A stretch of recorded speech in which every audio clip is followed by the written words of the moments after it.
After spending his entire 13-year career, including 3 championships in Miami, Dwayne Wade left South Florida in a stunner of a move, landing with his hometown Chicago Bulls. Steve Ashburner talked with Wade about making himself at home. I'm like the new kid in class. You know, I feel like my kids probably feel it's going to a new school. You know, you're trying to find, you know, your place. But because basketball hasn't started yet. When you get on that court, it's basketball. And you get out of it and you do what you have to do as a leader. But right now, I feel like the new kid around here, man.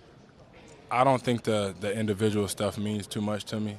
I still want to win a championship. I still want to win as a team. So, you know, I'm not going to, you know, halt on getting better because I think that's what made me who I am, all the hard work, all of that good stuff. But the individual stuff, it sounds fine and dandy, but I think winning is more than anything that I could ever want individually.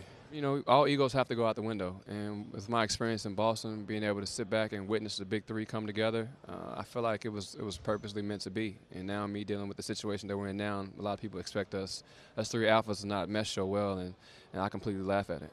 You know, my leadership obviously is very important for this team.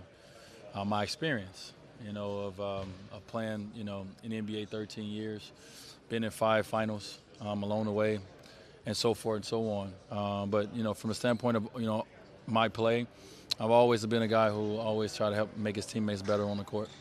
And, you know, I've been lucky enough to be around for a while where I can still put the ball in the basket as well. You know, just like last year, I just coming out looking to have a successful season. And for me, a successful season is staying injury-free and winning ball games. You know, everything else take care of itself. Let's get into the winning part in just a moment, but I want to ask you about the particular challenges of a player headed back home, particularly a player of Dwayne Wade's ilk who's done everything in this league and comes back to his hometown with the expectation that suddenly he's going to lift this team up. Yeah, Matt, it's interesting. Dwight Howard has some of these same things in front of him returning to Atlanta, but for Dwayne Wade, I think what happens to you is you start comparing every little thing that happens to you on a daily basis to where it is that you just came from. How it is to drive to practice, how it is to get to the game, how it is that the coach talks to you, how it is that the assistant coaches prepare a game plan, how it is that the locker room set up. I mean, all of these things take so long to get used to, and then the addition of Dwayne Wade returning to Chicago, also Dwayne Wade being very outspoken about how much he wants to impact his city and make changes around there. So it's already going beyond basketball for Dwayne Wade back in Chicago, but this team really needs him to step up. They don't need him to defer. They need him to go back to scoring a lot of points and keeping them competitive. So it's going to be very interesting in the first month for Fred Hoiberg to tap into all those things with Dwayne Wade having all these other things going on before he gets started in Chicago. And just in terms of the basketball stuff, how good is the fit, Rondo, Wade, Jimmy Butler? Well, it's totally a fit that you're looking at it on paper and say they're all good guys, they're all defenders, but none of these guys are excellent shooters, catch and shoot guys. And I think the one thing I look at it for them is a lot of times when you have a new team, you have a vet that's been there. And I think that's Taj Gibson. Jimmy Butler's been there, but he hasn't been there, I think, long enough to be able to say this is how we do things.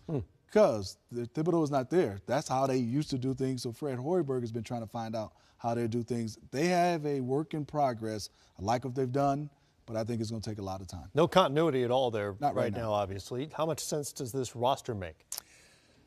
It makes sense if Freddie comes in and puts his stamp on his team. Kind of what Smith is saying. It's not about how they used to play. It's how we're going to play on the Freddie. He's the coach. So he's got to come in, and when you got strong veterans, Rondo got his own way of doing things. Dwayne Wade won 3 championships.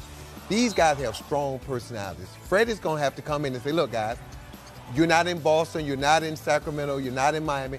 This is how the new Chicago Bulls under my tenure is going to look. This is how we're going to play. This is our offensive system, our defensive system. And then you got to put that stuff in, and you got to hold people's feet to the fire and hold them accountable. And you got to, so to speak, earn your respect from these veteran players who've won championships.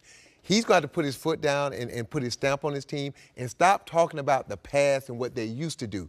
This is Freddie's team now. This is not Tom's team. This is not when Jordan and Phil Jackson were there.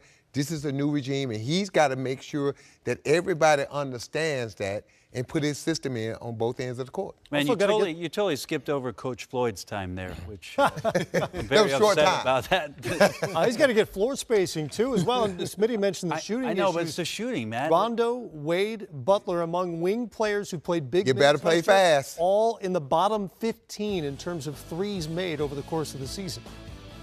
Not a one of them is a three-point shooter. Who needs a three-point?